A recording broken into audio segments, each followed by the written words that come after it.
E grazie al professor Kazagli. E adesso la parola a Nadia El Ouerghemi per la Fondazione Rosa Luxemburg. Grazie. Ça va comme ça? So first question, do you prefer English or French? Anglais, French? Ah, ok, d'accord. Non, je ne sais pas, donc je vais proposer. Bonsoir tout le monde. Je m'appelle Nadia El Ouerghemi, je suis directrice de projet à la Fondation Rosa Luxemburg. Je suis très heureuse d'être avec vous aujourd'hui. Vous m'entendez? Sinon, vous faites un signe. D'accord, d'accord. J'ai l'impression qu'il est très bon, donc... D'accord. Bonsoir et vraiment enchantée de rencontrer ceux et celles que je ne connais pas et je suis très heureuse aussi de rencontrer quelques-unes, surtout que je connais déjà. En tant que Fondation Rosa Luxemburg, j'ai vraiment beaucoup aimé et apprécié l'idée de présenter cet ouvrage ici. Lorsque j'ai commencé comme Fondation Rosa Luxemburg, une fondation de gauche allemande qui travaille en Tunisie, bien sûr qu'on a toujours travaillé sur l'histoire de la gauche. L'histoire de la gauche en Tunisie, en Afrique du Nord, l'histoire, bien sûr, des partis de gauche, l'histoire du mouvement ouvrier, de toutes les différentes composantes de la gauche tunisienne qui a été toujours très diverse.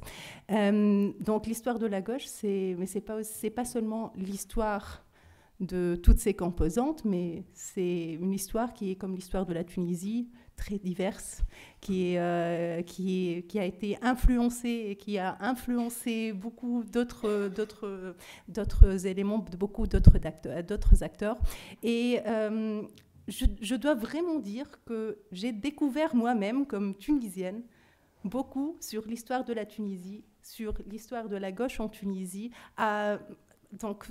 grâce à ce travail qu'on a fait, grâce à ce travail qu'on a pu faire ensemble, tous. Je me souviens encore du séminaire doctoral qu'on a fait, le séminaire doctoral pendant lequel j'ai, pour la première fois dans ma vie, entendu parler de Giuseppe Micelli, par exemple. Et c'est quelque chose vraiment duquel je me souviens encore, je l'ai dit aujourd'hui à M. Habib. Et l'histoire de la gauche, alors le centenaire du mouvement communiste 2021, c'était vraiment pour nous une occasion de montrer le maximum qu'on pouvait, et c'était toujours pas tout, de la diversité de cette gauche-là. Donc il y a l'ouvrage que vous voyez, mais on a vraiment fait des workshops dans les régions, on a fait un colloque, on a enregistré beaucoup de témoignages sur l'histoire de la gauche tunisienne, et on aimerait bien encore travailler encore plus sur ça. Et je pense que tout ça se fait en coopération.